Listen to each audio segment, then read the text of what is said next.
Hey, Link here. Thanks for joining me for episode 91, where I speak with Patrick Gauthier, where we talk about how they landed on Wholesome Games, how they got into making games and words of wisdom from their experiences, games that made them want to be in game dev, their favorite games, how Kickstarter works for them and the upcoming Cinnabunny, other influences for their games, life outside of gaming, and some lightning round questions.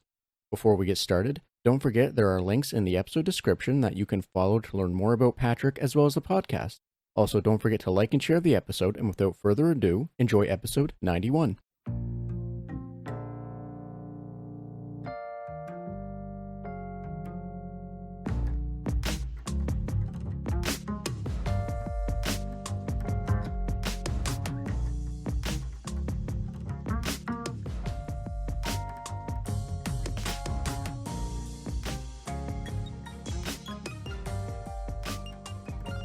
Hi, and welcome to the Red Tunic podcast, a podcast where I look to rediscover what makes gaming fun and enjoyable by having positive conversations with those related to the industry. My name is Link, and today I'm joined by Reky Studios' Patrick Gauthier, who made You're Not Special, Bunhouse, and the upcoming Cinnabunny. Hi, Patrick. How are you doing today? Doing great. Thanks for having me. Well, that's great to hear. So, Patrick, before we get started, if you don't mind, could you tell anyone listening a little bit about yourself, like the elevator pitch, I guess, to who you are and what people need to know right out the gate, you know? Yeah, sure. So I'm currently a solo dev, a solo indie dev. I've worked on a few titles. I'm working on my next big one right now. I've kind of fallen lately into this like wholesome gaming niche. So I've been focusing on games that kind of make people feel good, that bring peace to people's lives. Yeah, I've been doing it for a few years now, and it's been great. So awesome. So thank you for sharing that. And I'm curious just because I am someone that has played I want to say a decent amount of like wholesome or like relaxing, peaceful kind of games, being someone that, um grew up playing Harvest Moon or what have you. I'm not a stranger to the genre, to that focus is what I'm trying to say. But can you maybe speak to or tell, I guess, why you went that direction? I don't mean that in like putting you on the offense or defense or whatever have you. I'm just curious of, what made you want to go that direction. Yeah, well, I fell into it, I guess, by accident. I too am no stranger to wholesome games. I kind of like the cozy game genre for a while. I grew up on Animal Crossing on GameCube and loved it. But I had put out You're Not Special, which is just like a simple choices matter RPG, and trying to learn a different engine, trying to do a little bit more in game development. I was like, oh, I'm gonna make a game for my wife that she would like to play. And the game was called Bun House. It was basically just like a greenhouse management game where you play as a bunny. It was like all the things my wife loves. But when I had like made it, I thought it was so cute. I was like, I have to bring this to market. It's just adorable. People would love this. So I kickstarted that. The Kickstarter was really successful, and I've kind of fallen into this like rabbit gaming niche now, where my next game is also kind of focused on rabbits as well. And I don't think anyone's going to have a problem with rabbits. I think a lot of people enjoy the idea of playing as they're not really anthropomorphized. I hate that word. I can never pronounce it. But they're actually rabbits, right? They're not like rabbits as people, but Yeah, they're rabbit rabbits. anthropomorphic to where they'll like kind of stand up on two legs and like hobble around carrying things. But it looks very much like if a rabbit were to do that, that's what they would do. So yeah, it's not really personified in any way to be human like. They're supposed to look and act like rabbits as much as possible in this weird rabbit world I've created. I just like the idea of a weird rabbit world where rabbits exist as rabbits, but like also like go to work, smack Yeah. away on the keyboard, like just that level of it is always amusing because usually it's um usually if like from what I've seen in media stuff where if they kind of um I wish there was an easier word I could say anthropomorph blah blah blah the animals usually it's like Zootopia kind of like all the way into our kind of tech stuff, or it's not, or it's like they're existing in like still more or less animal kind of stuff. and it's always funny when you get one that's like at a cross because it's for me it's kind of unique in that you I don't see it all that often. I don't know if that's the case and I'm just missing out on a whole what have you, but like it always seems to be uh stands out to me just because like I said it doesn't exist as often from what I've seen. No, yeah, I agree 100%. And I think that rabbits are really freaking cute. So like I think if you try to make them more human-like, they kind of lose a lot of, the distinguishing factors of what makes them a rabbit. If when I was doing kind of like research into the game and kind of if you just even type into Google like rabbit model 3D, a lot of them are really creepy. So yeah, I just wanted a rabbit, nothing fancy. I'm gonna punch that in right now. Do it. I'm here. I'll do it with you and we'll browse together. Rabbit model 3D. We'll see if Yeah, from what I'm seeing, they oh,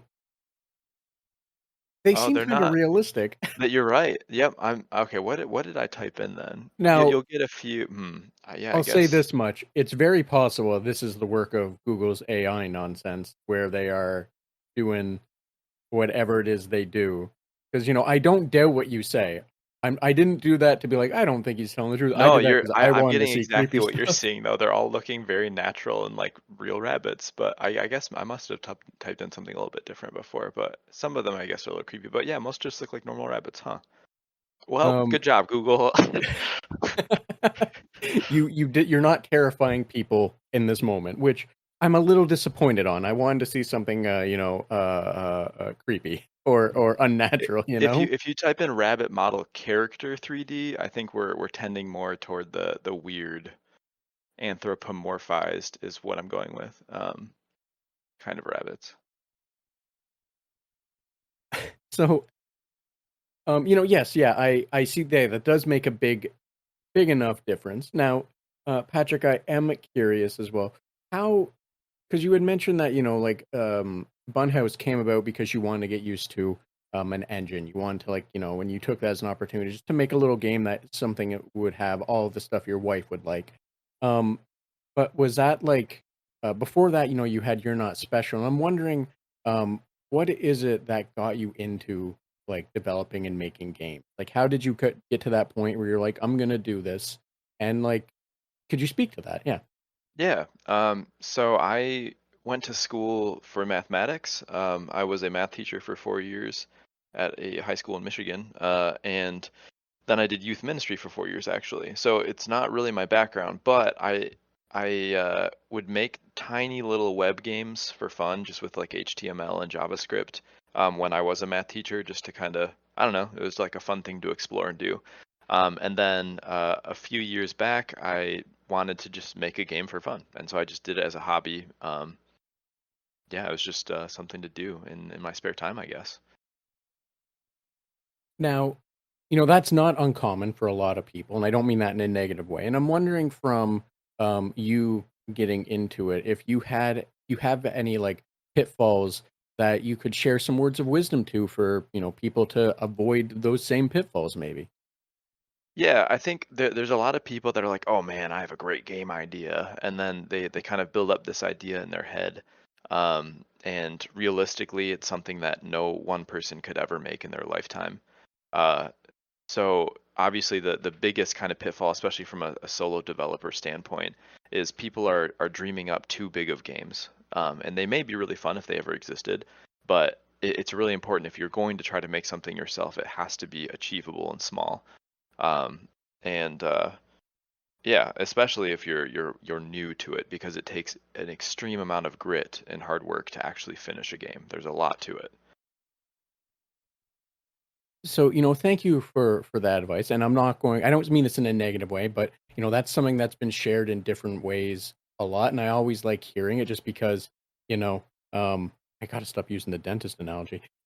But like when it's good solid advice, it seems to be the same from everyone. And I think that's important because like you get some people who they'll hear that advice and think, well, I'm gonna be different. And by all means, there are people that have pulled off amazing and crazy things, but at the same time, there's a lot more people that haven't. So, thank you for that advice because, like, I just think that's it's nice to hear a lot of people saying the same thing because you know it's harder to ignore when that's the case. If that makes any sense. Oh, definitely. Um, Now I'm curious, just because you started with as a math teacher, you went to school for math, or higher education, or however you want to phrase it. For math, you started with HTML and JavaScript.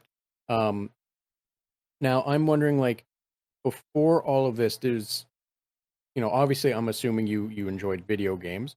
Was there like a game that when you were maybe you know teaching or what have you, or whatnot, like was there a game that made you say, this is what I wish I could do, um before you started trying to do it? 'Cause I hope that makes sense. I It fumbled does that make question. sense. And surprisingly, my answer is no. I just made uh games, like little tiny web games, just because it was fun to do. I thought, for example, one of the first games I made was Asteroids.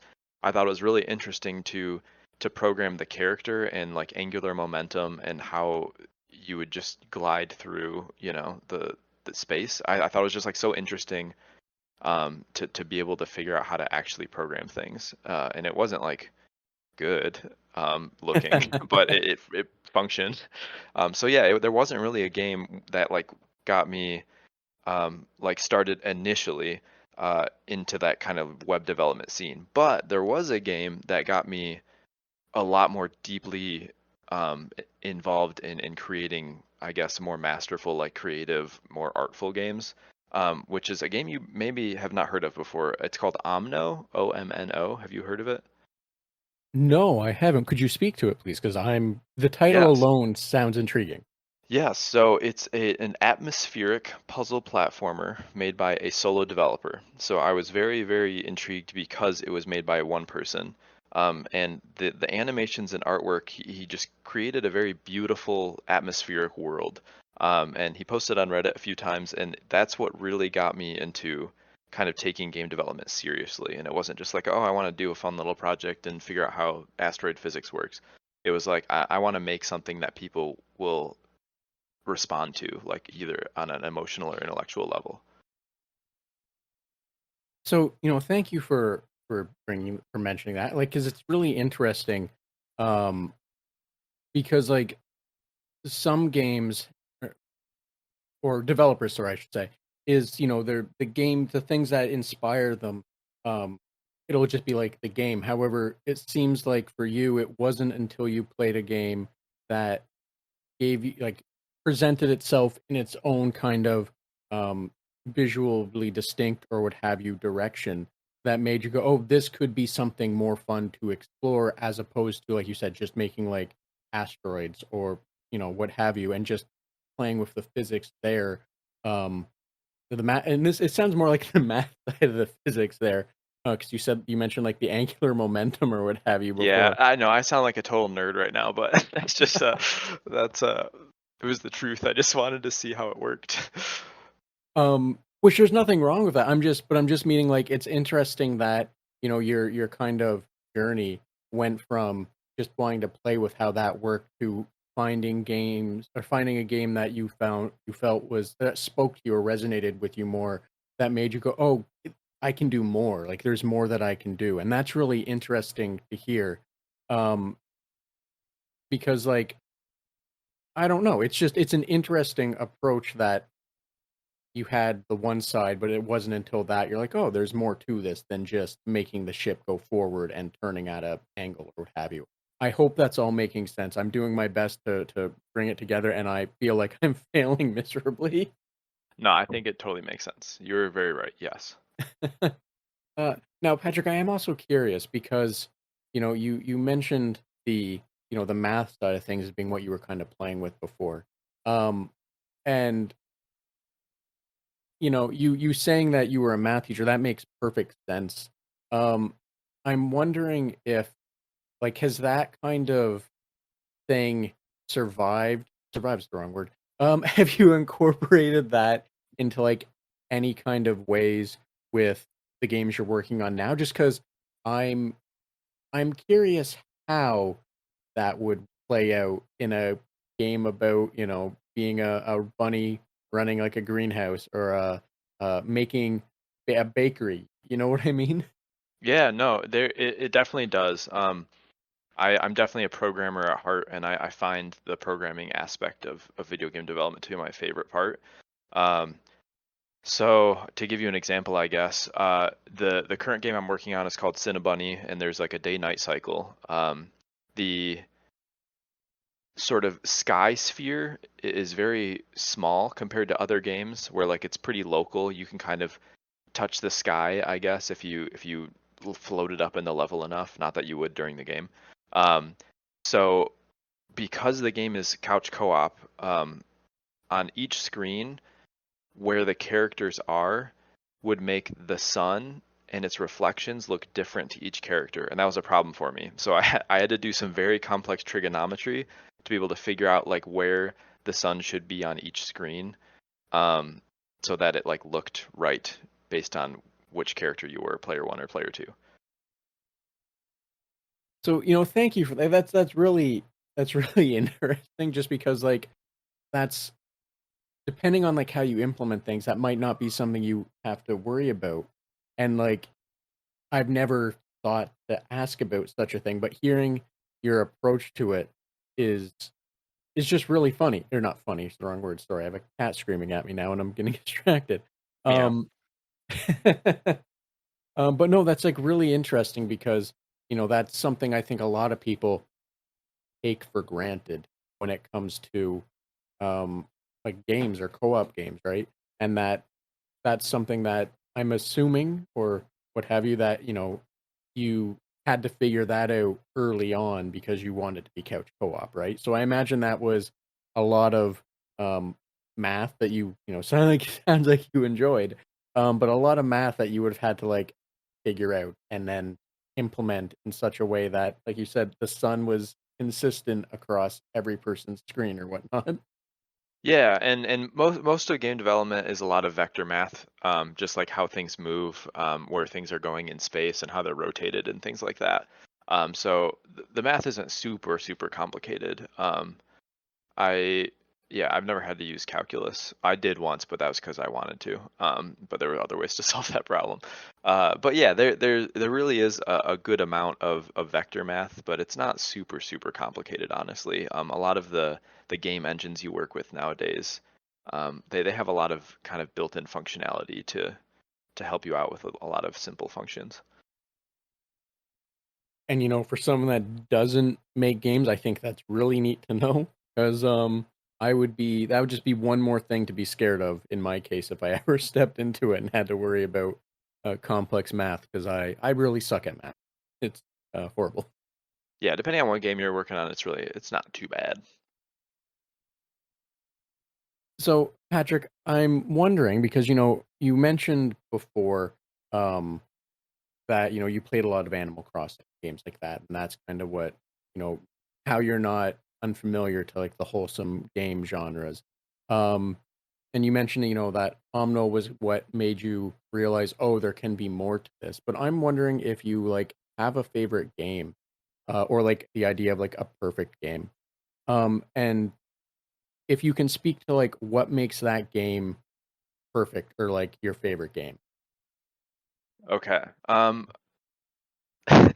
A perfect game. I don't know if one exists, but a couple contenders. I would say that Stardew Valley is a phenomenal game.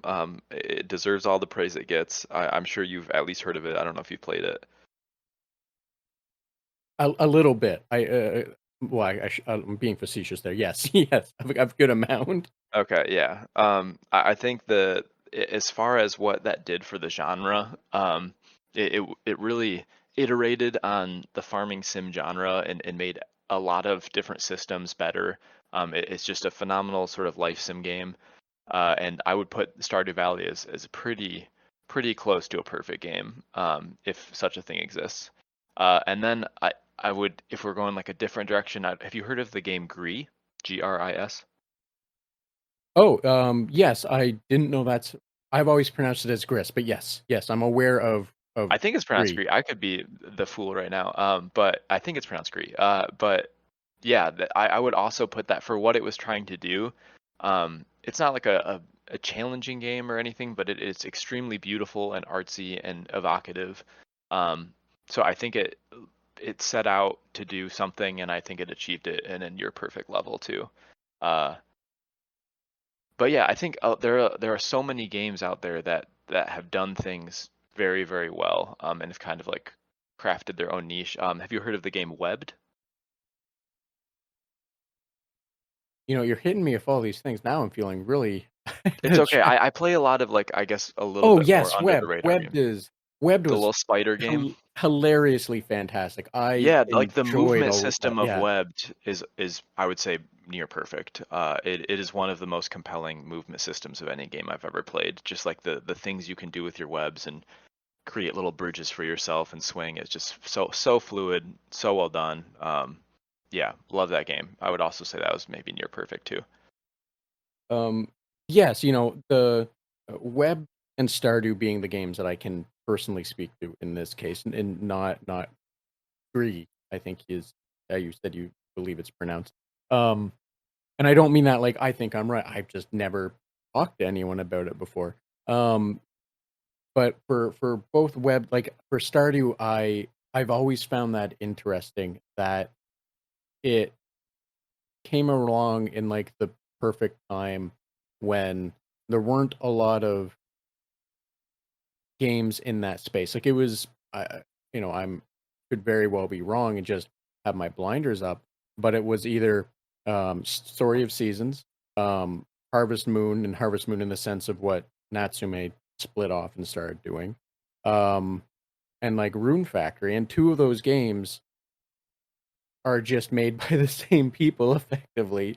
So like they're it's still the same kind of narrow niche. And then it was nice to see Stardew come along, do what they did, and now we have a whole bunch more people seeing its success and being willing to explore and play in that space. So I agree with what you were saying for that. I think that's really cool what it was able to achieve. Um, and for web, yeah, the it blew me away with like what you could do with the web. It was so much fun to actually make a spider web and do spidery things. Like the realistically, I didn't know spiders were good at skateboarding, but webbed has They shown are. That is exactly. biologically accurate. Yes. um, but I can I can definitely see the praise for web. Like I have nothing but praise for it as well. So like I can 100% relate to the high praise that you would give it and like how you would see it in that light. Yeah. Even the sound design when you're walking on the web, the little plinks and plunks when you do it, just like everything works so well for that game. And it's not an incredibly long game either. I don't know about Gree. Stardew is Stardew, so it can be as long or as short as you want it to be. But like for anyone that's listening that wants a fun, short little game, I don't think you would disagree that webbed is an easy sell, right? Oh, absolutely. And I think on Steam it's like it's got to be 97 or 98% positive too. It's everyone loves it. It would be a shock if it was anything else. Yes. Um, but no, so thank you for sharing those games. I understand like it can be kind of answering on the spot the idea of like a perfect or a favorite game. But thank you. That's I like the way that you went with the approach. Um, yeah, just thank you for sharing those. Oh yeah. Now I did want to ask this just because I don't think I've ever asked anyone this one before.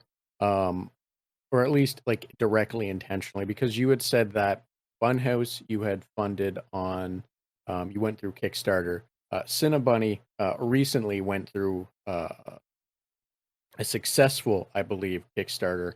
Um, that's actually how I found out about your game. My partner saw it on Reddit and was like, "You should talk to this person because she likes bunnies and the the kind of stuff that this game entails, right?" Um, so I'm curious when it comes to like Kickstarter, how that has this is going to be incredibly vague, and I do apologize because I don't know how to ask it. But like, how has that worked for you? I'm assuming well. But like, is is that something that you uh feel that like that's the future for how you would push games, or not push games, how you would like try and get your games funded? And if there's any kind of like advice you could give to people that might be wanting to use Kickstarter as well. I'm sorry, again, this is like a horribly phrased question, and I hope it makes. I hope there's something there that you're like, I can speak to this.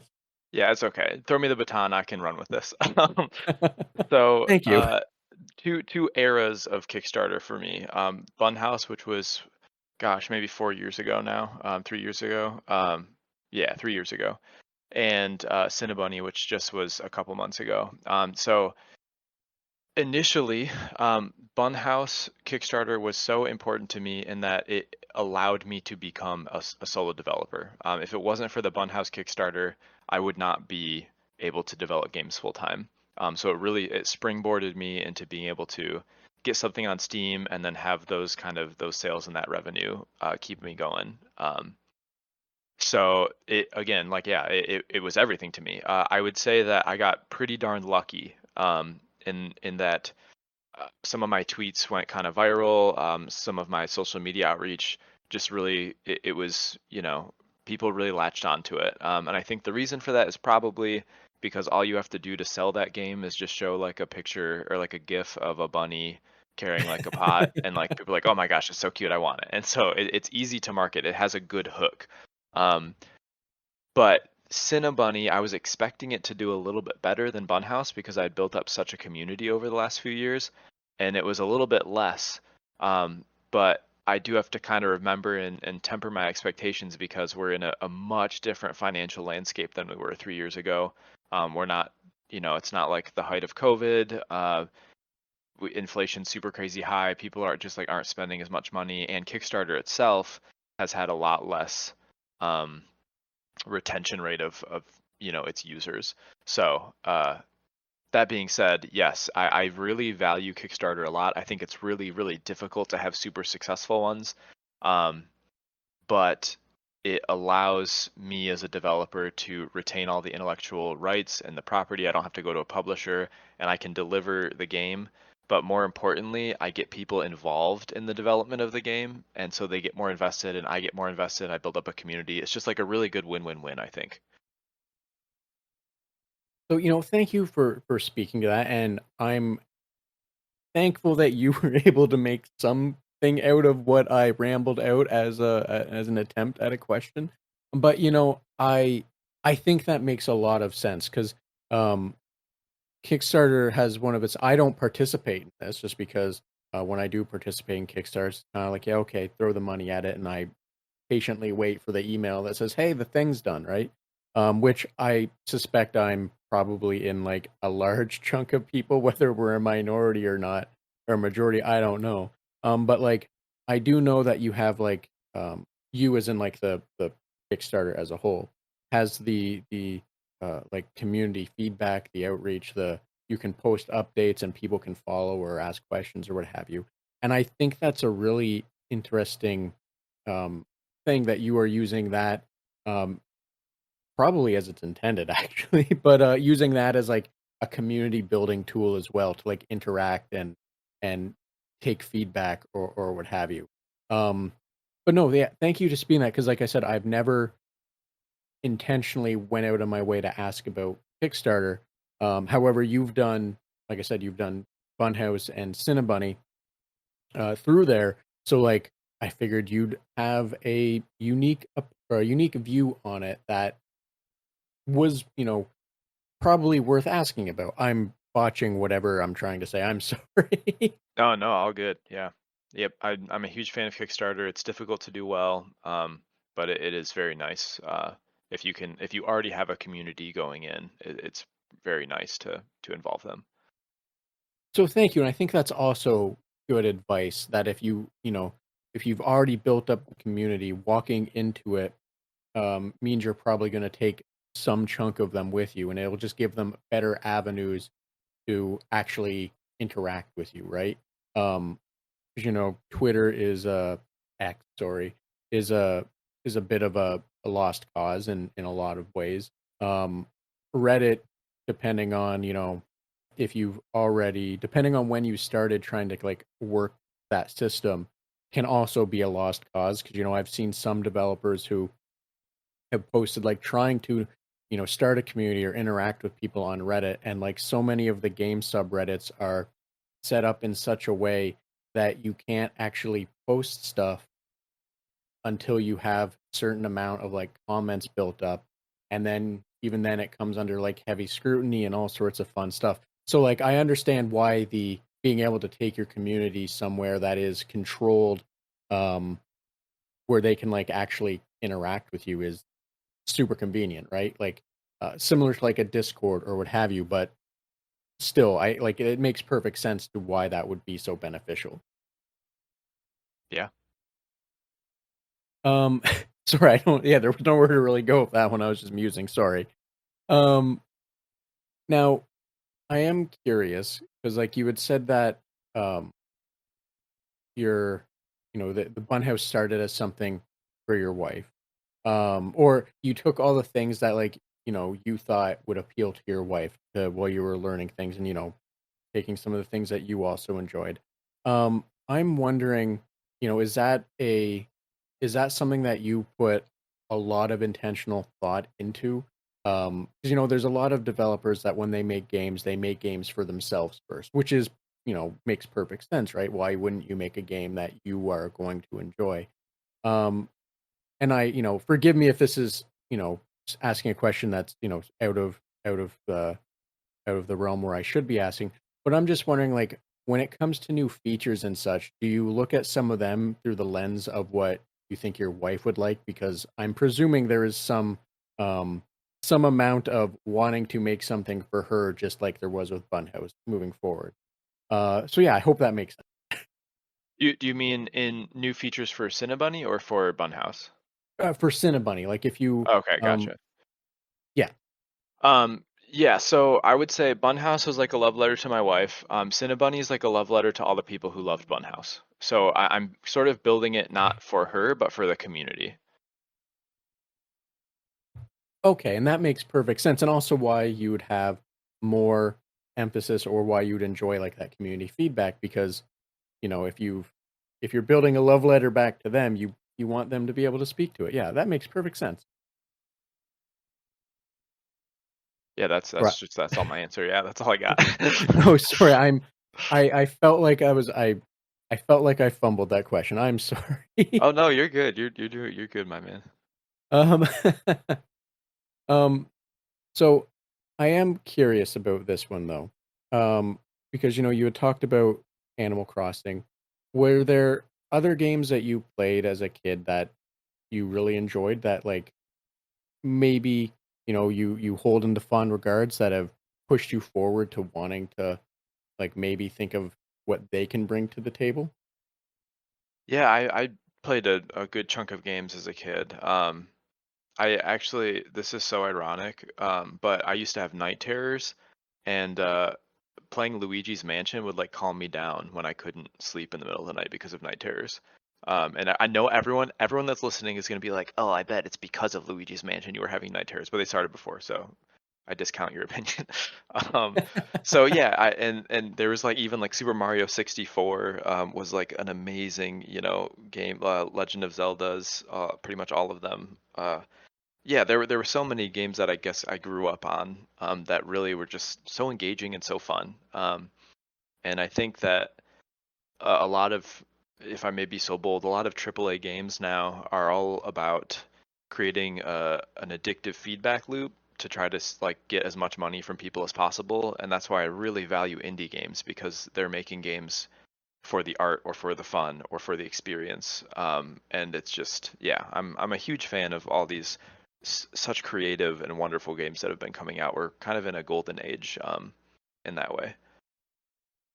I yes, I can definitely understand where you're coming from there. I also really enjoy like the indie game scene. It's like, as we're talking today was the final day of the Steam Next Fest, which uh puts out or allows people to, a good time to put out a lot of demos, a lot of, what have you. And I always love them, like that time period. I always download too many demos. It's kind of like a weird get at a candy store thing.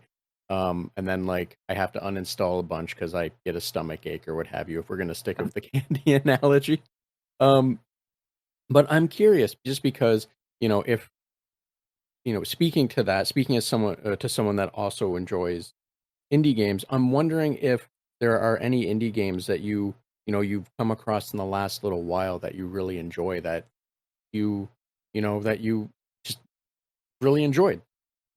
Yeah. So we talked about webbed and Omno. There's this other like little. I don't even gravitate toward this genre of game, which is just kind of like an idle game. But there's a game called Koi Farm, where all you do is you just like raise and breed a bunch of little koi in a little pond, and so that game really appeals to me.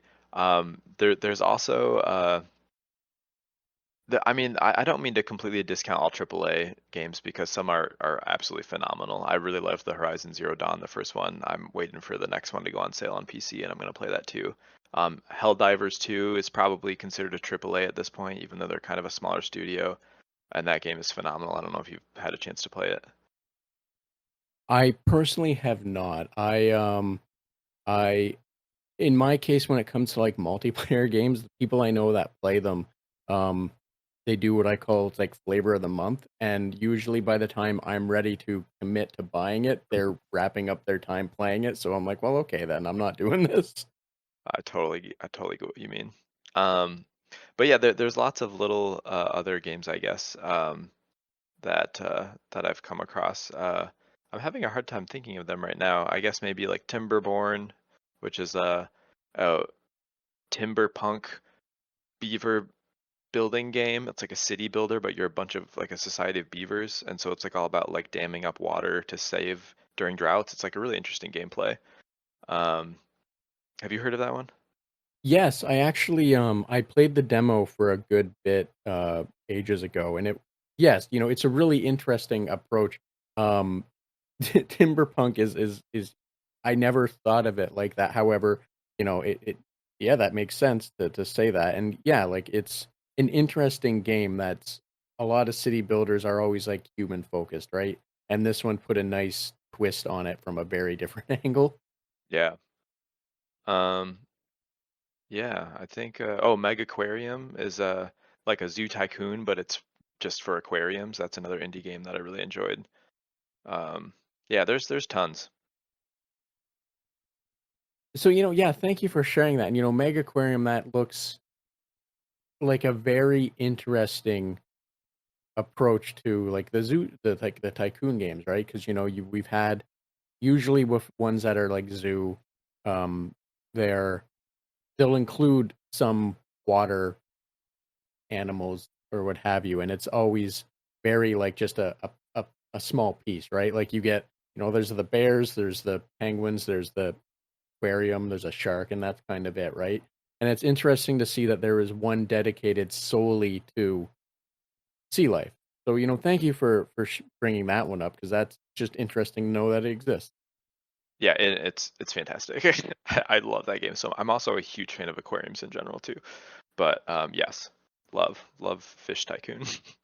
Well, that makes it even better then, because I imagine as someone that likes aquariums, having a game that is more in line with like what you enjoy or what you like just makes it even better, right? Because it's having something that you can. I I don't know from experience, however, I know from secondhand that aquariums are very expensive. So having the ability to do something like this, where you get to see and work, quote unquote, work with all this sea life and stuff without having to spend all that money on something that could very realistically die if you screw up, must also be a nice thing, right? Yeah, there's another game called Aquarium Designer where you literally design. It's like a much smaller scale where you're not managing an entire like mega aquarium with whale sharks and stuff. It's like a very small sort of slice of life with something you could have in your own home, which I've never played, but I've also heard of that, and it's a pretty solid indie game from reviews apparently. Also really cool to know that such a thing exists. And, that's I think that's one of the nice things about indie games is that they have so much uh like a much easier attempt at making niche things for people that they don't have to worry about like as much of the overhead of like a committee or like the shareholders or what have you trying to make something that's as broadly approachable to get as many people in there like you said, coming back and spending money or what have you. It's easier to make a game that's uh, more for a niche market for something that they're interested in and finding the community that stands by it and also enjoys it with, you know? Yeah, 100%. So Patrick, I do want to ask this just because I don't want to take up too much more of your time. However, there's a few more things I want to bug you with before I get out of your hair. And one of them is outside of games, what is it that you do to relax? Like what do you enjoy doing hobby wise or what have you? And if games are that thing, that is also a very valid question, but I'd feel bad if I didn't ask more about who you are outside of gaming intentionally? Yeah, sure. I do like playing games, but I'm also really into board sports. I also coach parkour for a few hours every week. Little like 5 to 8 year old kids. I teach them how to do flips and stuff, um, which I'm pretty into that. But yeah, I really like board sports, kiteboarding, snowboarding, parkour, watching TV with the wife, hiking. Um, yeah, So, thank you for sharing that. I think that's terrifying. The kiteboarding. Sorry, I should be more kiteboarding is contextual right away. amazing. Kiteboarding is so fun. It's my favorite one. I don't get to do it very much because I don't live in a spot where it's easy to find good wind. But yes, it's so fun. And I'm curious about that one just because, like, whenever I've seen people doing it, um, it was obviously over the water, and like sometimes they would get so high I don't do that that. I'm not good enough to do that. I just ride. It's just fun enough for me to just skirt along the water. you know, I personally that's all I would want to do as well because I'd be like I said, it's terrifying to me when you see people going like high up in the air, and it's like that's scary. Um, but no, so that makes I understand. uh, I don't know if it's intentional or not, but I understand just wanting to skirt along the water and not go beyond that because for me, I'd be scared, very scared of the inevitable death that I would bring upon myself trying to do something stupid. I hopefully will get to a point where I can do jumps, but I don't need to enjoy myself. It's quite fun without that. And, thank you for speaking to that because that's yeah, like I said, that's interesting. Um, and I'm curious, like, what other board sports does that mean? Just because I've never heard that term as like an umbrella, and I'm curious. Yeah, so longboarding, snowboarding, kiteboarding, wakeboarding, um, uh, uh, I guess that's my big ones. Yeah, those are the ones I can think of right now. But yeah, like if you're on a board, I like doing it. Oh, okay, that's cool. That's I I understand that I used to when I was younger. I tried doing skateboarding, and I stupidly bounced my head off a curb without a helmet, and sort of gave up any notion of trying that again. That is, Um, yeah, brains are good to have in your brain. So I'm glad that you are okay now. yes, so am I. I did it, and an old man saw me do it, and he just pointed and started laughing like Nelson from The Simpsons. Um, Wow, that's which, savage. He just watched a kid like smack their head against a curb and he laughed. yeah, actually, What's wrong with that's this old man? Maybe he hit his head on a curb when he was young and now he can only experience lack of empathy toward people. I don't know. I did not have it in my right mind to ask. I don't know if you've ever hit your head good. I'm fairly confident this was like one of my first, if not my first concussion, because I remember getting a concussion, a few years back, and immediately remembering that same notion or that same feeling in my head where it was like the lights shut off and we're all coming back on, like the Windows 98, like the Windows Oh shutdown sound man, went on, and the that's wild. Windows so it was kind of that. So I didn't really have the notion to say, "Hey, what's that about?" It was just me processing what felt like existence for the first time again for a bit. No, I don't think I've ever hit my head like that. I've hit my head snowboarding a lot, like I'll catch an edge and smack it, but I always wear a helmet. So I've never quite had a concussion, I don't think. 10 out of 10 would strongly suggest not having a concussion. It is not fun no matter how you look at it. All right, you've convinced me. I'll no longer try to have concussions. um, sorry. Now, like I said, I do want to work towards getting you out of here, letting you go, and getting back to your day and not stealing too much more of your time. However, one of the things I do like to do is hit you with some lightning, like a lightning round of just nonsense questions. Now, as I said before we started recording, don't think too much on these; they fall apart under just immediately. So don't worry too much of it. But yeah, if you're okay, if I'm just gonna hit you with a few and see how that goes. All right, bring the thunder. Which video game character do you think is most likely to not return the shopping cart to the corral after shopping? Oh my gosh, this is one of those times when you ask a question and I'm not able to think of any video game character from any franchise. Oh my gosh, what's a video game? I'm losing everything. I'm gonna say Pierre from Stardew Valley, just because I'm thinking of Stardew Valley right now. Fair enough. And I'd like to know that feeling you had of everything going, that's pretty much like the concussion lights coming back on mode. So imagine that, but much worse. Which character in media is most likely to assume that claustrophobia is a fear of crabs? Okay, so we're looking for like a ditzy. Um, Gosh, I'm like realizing how few games I play that have like stories to them. Uh, Pass. Fair enough, right? Like if you're trying to think of a character who thematically would, it makes it very hard. If you could choose any game to get a sequel, but that sequel could have nothing to do with the first game, what game would you choose and what would it be about? Okay, Don't Starve, but it's in the same universe, but it's not like a survival game, and we'll just see what the heck it would become. So just start with the premise of not a survival game and Yeah, just we're just like in this go. weird sort of like spooky kind of realm. What's that one author that like is attributed to? Shoot, I can't even think of it. Oh, pass. Next. I'll hit you with one more and see if we get a not pass out of you. Which video game character is your frequent flyer, and what crime do you have to keep defending them on? In this case, that you're a lawyer. That should be in the question. Okay. My Dragonborn gets into constant trouble, and they never ever do jail time. Thankfully to the good lawyering, I guess, or to just the ability to silence anyone who would possibly come against them. But yeah, I'd say Skyrim, the main character.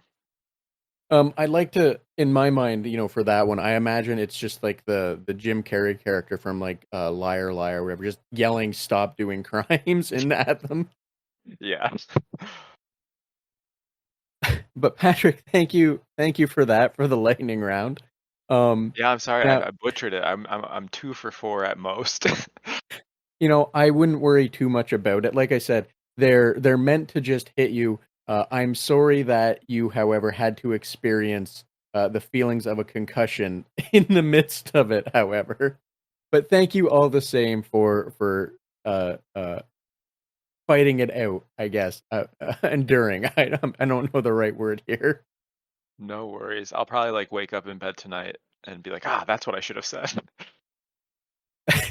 If that's the case, I apologize to anyone in your immediate vicinity if you wake up just screaming it, Okay. especially your night terror ghost. If actually no, I don't apologize to the night terror ghost. If they come back, I hope that scares them away. I hope that Okay. terrorizes them for a change. Yes, yes, yes.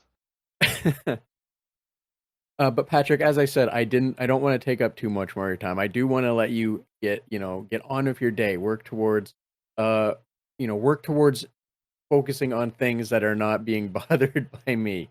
But with that in mind, if there was anything else you want to discuss, a cool game what you're doing. Like if you wanted to speak more to Cinnabunny or what have you, or something you feel more people should just be more aware of, by all means, the floor is yours as well. Please let everyone know where they can find more information about you, which I'll also be including in the episode description.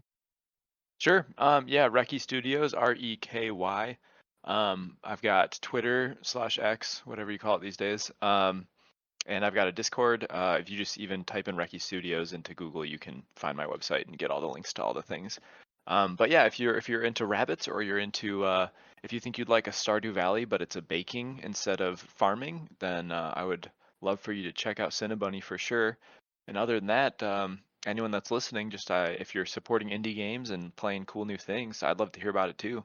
And keep on keeping on, I guess. So, thank you for that, Patrick. I will definitely make sure that um, Twitter, X, whatever the cool kids are calling it, is there for you, as well as your Discord and I'll Cinnabunny, so that way people can wish list it and follow along or what have you. Right? I don't know how that works on Steam, in the grand scheme of things. Wish However, listing is very helpful for me. That'd be great.